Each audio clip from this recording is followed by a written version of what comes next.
Bien, y luego de ver lo abrumados que están los padres de familia después de lo que sucedió con estos cuestionarios que aplicó el Ministerio de Educación a los estudiantes durante la semana pasada, también hay que entender un poco la parte de los educadores. A los educadores nadie les explicó con tiempo qué iban a hacer, cuál era el objetivo de estas pruebas, cómo se iban a aplicar estos cuestionarios, cómo era la metodología de trabajo que tenían que desarrollar en las aulas. Los estudiantes muchas veces les decían, profe o maestra, estamos agotados, no sabemos cómo lo vamos a hacer. Incluso cuentan algunos de ellos que los estudiantes ya abrumados, angustiados, les preguntaban que si no llenaban esto bien, se iban a quedar.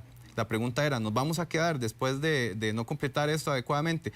Un niño de 5º año de escuela llenando un cuestionario de 93 preguntas con más de 600 ítems. Solo para poner en contexto, el examen de admisión de la Universidad de Costa Rica tiene 50 preguntas.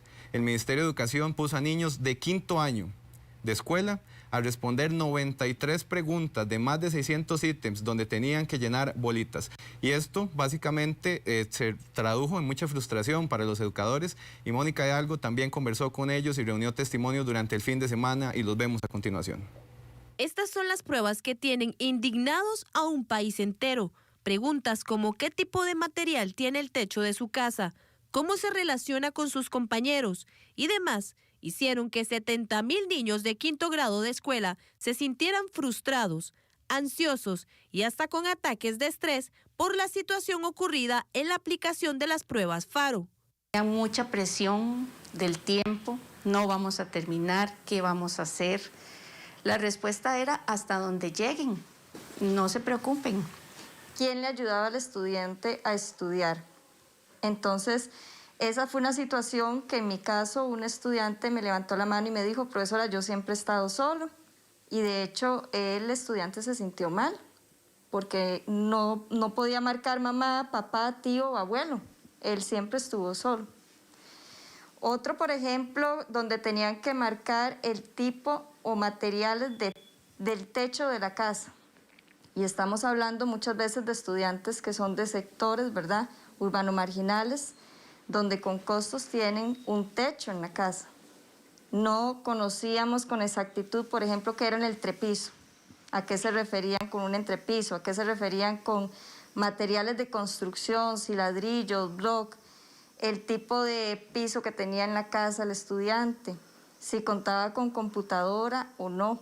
Muchos de ellos me decían, con costos tengo un celular para poder conectarme a Teams. El Ministerio de Educación Pública lo señaló como un error y envió un video por medio de los chats de prensa pidiendo disculpas. Me duele la mano, había que estarles haciendo masajitos en los dedos. Profesora, me duele el cuello, entonces a algunas niñas yo les hice masaje en el cuello y decirles, bueno, continúen porque no nos están dejarlo incompleto. Esa fue, digamos, la situación que nos sentíamos nosotros amarrados, y la pregunta que los niños hacían era, ¿por qué nos preguntan esto?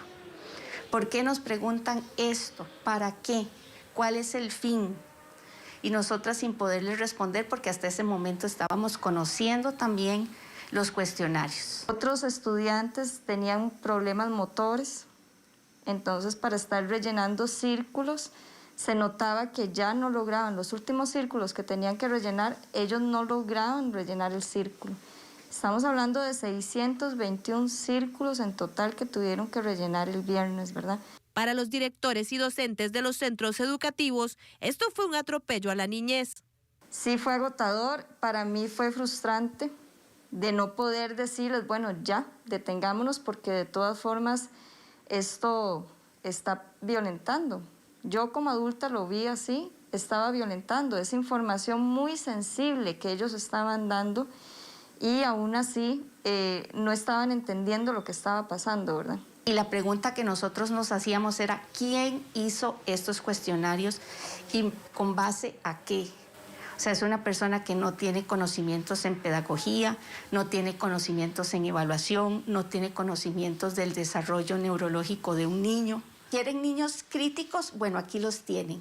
Los niños están preguntando por qué ustedes les están haciendo esto. 621 bolitas que llenar y un error que quedará marcado no solo en la historia, sino en aquellos estudiantes de quinto grado que vivieron en carne propia la violación de su privacidad. Le informó Mónica Hidalgo, Noticias Telediario.